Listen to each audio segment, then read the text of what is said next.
Hey everyone, I'm Cameron with SpeedCubeShop.com. It's been about a week since the new kid on the block, the YS3M, came out. Well, I should say new kids on the block. And I want to touch on what my kind of final thoughts are now that I've had some more time to work with these, get them set up, and enjoy them. If you haven't already seen my previous video, I'll have it linked somewhere up here. I wasn't really blown away by the YS3M, but I think that some people might have misunderstood and think I don't like the cube. The YS3M is a fantastic performing speed cube. I actually really enjoy it, and the ball core version is one of my favorite speed cubes to turn that has come out in recent times. I mean, this thing is just, with setup, it is so buttery, it glides, and just has a really nice feel to it. If you remember in the last video, and if you still haven't watched it by now, you should really go do that. I was a little bit unsure when it came down to the pricing, and this is a little bit of a tricky thing to discuss because as a cube store, I have a duty to the manufacturer and a duty to you guys to make content on these cubes that is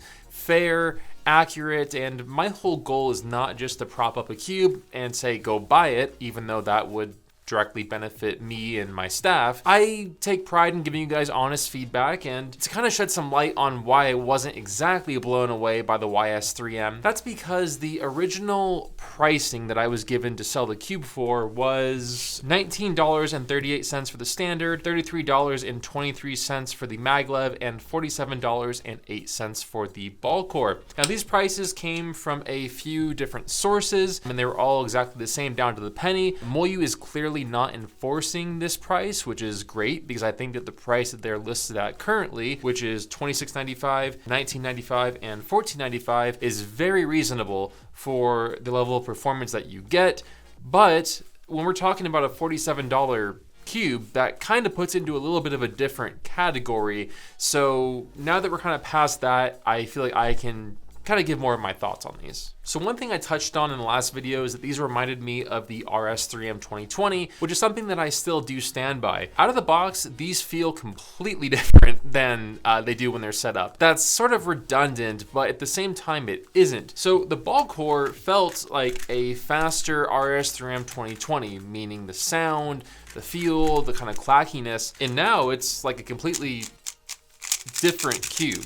So these feel, I mean, way different than any RS3M 2020 I've felt. With that being said, taking a closer look at the pieces, I'm not a hardware expert, but looking at them, it sort of looks like bits and pieces of different popular MoYu cubes were taken. For example, at a glance, the pieces do resemble the RS3M 2020. They do have that dragon scale design, which we first saw in the Super RS3M. The corner feet design is pretty similar to that of a WRM 2021, which is a fantastic speed cube. The adjustment system in the 3 version scheme, I believe, came directly from the Super RS3M. I think that the turning feel and sound is pretty reminiscent of the RS3M 2020.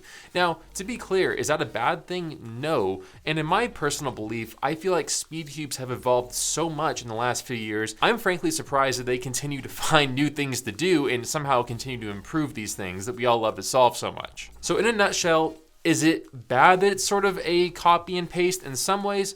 No. Did Yuxing design this thing from scratch? Maybe. I don't really have those details at this time. So at the end of the day, the cube works and it feels great, which I think is really what matters the most. One cool thing that is upcoming is a magic clothes version.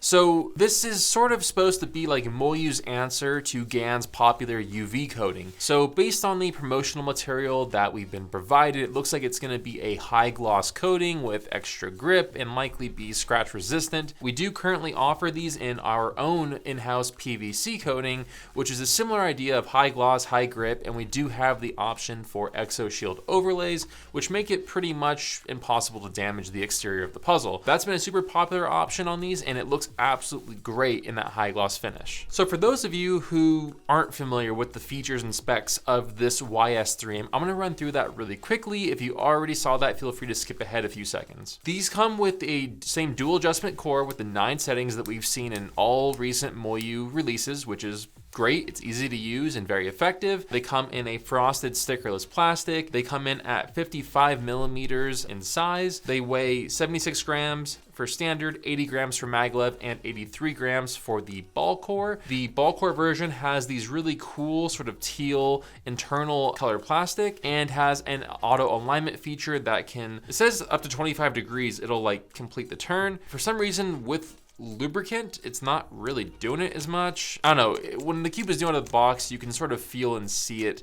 completing the turns a little bit more for you, but yeah, that's a thing. Now, when we look at the performance, I don't really feel like I have too much to say. I mean, the cubes work really well. They're very enjoyable to solve. I don't really have too many gripes when I'm solving them as far as locking or binding. Again, I wasn't exactly blown away, but with the setup services added, like I applied some Martian and Galaxy lubricant to this ball core, and it just, I mean, such a pleasure to turn and solve. I really enjoy this. It just feels right. And other people in the office were very surprised at how different this cube felt with setup. So again, it's definitely a cube I recommend either adding one of our own lubrication services to, or you do it yourself. The YS3M does not include adjustable magnets, which I don't really think is that big of a deal. I believe that the magnet strength is very good. It's like a moderate to maybe a little bit on the stronger end of the spectrum feel. I think it works very well given the turning speed and overall feel of the cubes. I know some people like the adjustable magnets, but in my experience, people will find it, set it, and then kind of forget about it. And I think that this is a magnet strength that most people would agree works well. The standard version is my second favorite, right behind the ball core. Don't really know why. I just really enjoy the overall feel of it. The maglev one, just for some reason, isn't my favorite. There's something I really dislike about it. I did blind tests and just every single time it was my least favorite out of the three. So again, I think that with all of these cubes or any cube, it's really important that you try it yourself and see what you think. These have been shipping from SpeedCubeShop.com for a few days now, so I do see that some of you guys have already been receiving them and giving them a try, which is awesome. So on that note, I felt that this video was sort of important to make because it seems like people either love the YS3M and say it's gonna be like, I've seen phrases that it's a GAN killer or it's a Tornado version 3 killer. I've seen some people say it's really good, but not really like spectacular. And I've seen some people that say it's like just amazing, but not a GAN killer or Tornado version 3 killer. I haven't really seen anybody say that they don't like it, which doesn't surprise me because they are fantastic speed cubes. But I am really curious if you do have one, let me know in the comment section down below what you think. And if you don't have one and want to try one out, I'll have a link somewhere up here so you can go ahead and purchase one from my store, SpeedCubeShop.com. So yeah, those are sort of my final thoughts on the YS3. This felt like a kind of weird video to make because I don't know, it's a really good cube. I didn't have too much to say about it. For the price, there are some other options that you could look at, like the WRM 2021 maglev or the standard version Tornado version 3, which may or may not be a factor for you when deciding to pick these up. But I will say that for this presumably new series that MoYu is going to be launching, I think it's a very promising start. Again, really thankful to MoYu for sending these over to us. I very much have enjoyed tinkering with them and solving them. So hope you guys enjoyed the video. Shop at SpeedCubeShop.com, and thank you as always for the support. Bye.